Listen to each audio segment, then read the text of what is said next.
নমস্কার বন্ধুরা, আজ আমি চলে এসেছি আরেকটা রেসিপি নিয়ে। আজকে আমি বানাবো, তোমরা দেখেই বুঝতে পারছো, পুঁই শাক কেটে নিয়েছি। যে পুঁই পাতাগুলো কেটেছি, পুঁই ডাঁটা, আর তার সাথে কিছু সবজি। আমরা কিন্তু সবজি দিয়েই পুঁই শাকটা রান্না করি। কুমড়ো, বেগুন, ঝিঙে, পটল, আলু আর 4টে কাঁচা লঙ্কা চিড়ে নিয়েছি। আর তার সাথে আজকে ছোট্ট একটা ইলিশ বাড়িতে আনা হয়েছে। তো আমার মেয়ে বললো, মা এই মাথাটা দিয়েই পুঁই শাকটা করো না, এই বছর তো এখনও খাইনি। ঠিক আছে, ছোটো তো কী হয়েছে, গন্ধটা তো অন্তত থাকবে। তাই ইলিশ মাছের মাথাটাকে ভেজে নেব। কড়াইতে সর্ষের তেল দিয়ে দিয়েছি, তুলে নিয়েছি। ওই তেলের মধ্যে ফোড়নে দেবো পাঁচ ফোড়ন, একটা শুকনো লঙ্কা। শুকনো লঙ্কাটাকে একটু ফাটিয়ে দেবো। আর চিড়ে রাখা দুটো কাঁচা লঙ্কা দেবো। আলুগুলো দিয়ে দেবো। কেটে রাখা আলু আর কুমড়োটা প্রথমে দেবো। আলু আর কুমড়োটাকে একটুখানি ভেজে নেবো। তার সাথে আমি ডাঁটাটাও দিয়ে দেবো। ডাঁটাগুলো আমি একটুখানি মোটা মোটা কেটেছি, তাই আলু, কুমড়ো, ডাঁটা একসাথে একটুখানি হালকা করে নেড়ে নেবো। এখন এর মধ্যে দিয়ে দেবো লবণ। লবণটা দিলে না তাড়াতাড়ি এগুলো নরম হয়ে যাবে। আবার একটুখানি নেড়ে চেড়ে নেবো। এবার একে একে সবজিগুলোকে অ্যাড করবো। পটলগুলো দিয়ে দিলাম। পটলের দানাগুলো আমি ফেলে দিয়েছি। পটল আর বেগুনটা আর ওই দুটো চিড়ে রাখা কাঁচা লঙ্কা এগুলো দিয়ে দেবো। এগুলো দিয়ে ভালো করে নেড়ে করে নেবো।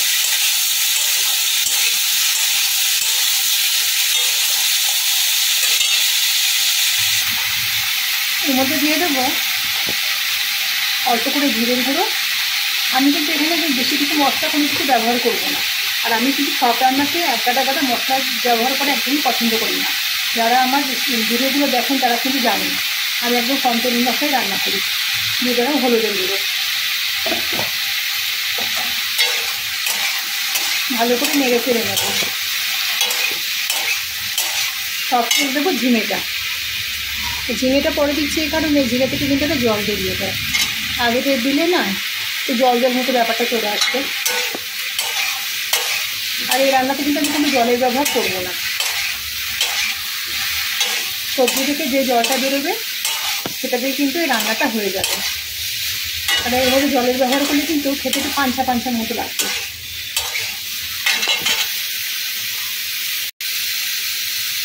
সব শেষ, শাকগুলো দিচ্ছি। আর শাকটা দেওয়ার পরে আরও অনেক জল বেরোবে, তা সেটি আমাকে শাকটা দিতে হবে। শাকটা দিয়ে আমি ঢেকে দেবো। এখন আমি নাড়াচাড়া করবো না, এটা একটু নরম হতে দেবো। খুলে শাকগুলোকে ভালো করে মিশিয়ে দিলাম। এখনও কতখানি জল, এই জলে কিন্তু রান্নাটা হয়ে যাবে। আমি সবজি থেকে যে জলটা বেরিয়েছে, এখন ভেজে রাখা মাছের মাথাটার মধ্যে দিয়ে দিলাম। একটু সবজির নিচের মধ্যে ঢুকিয়ে দিলাম।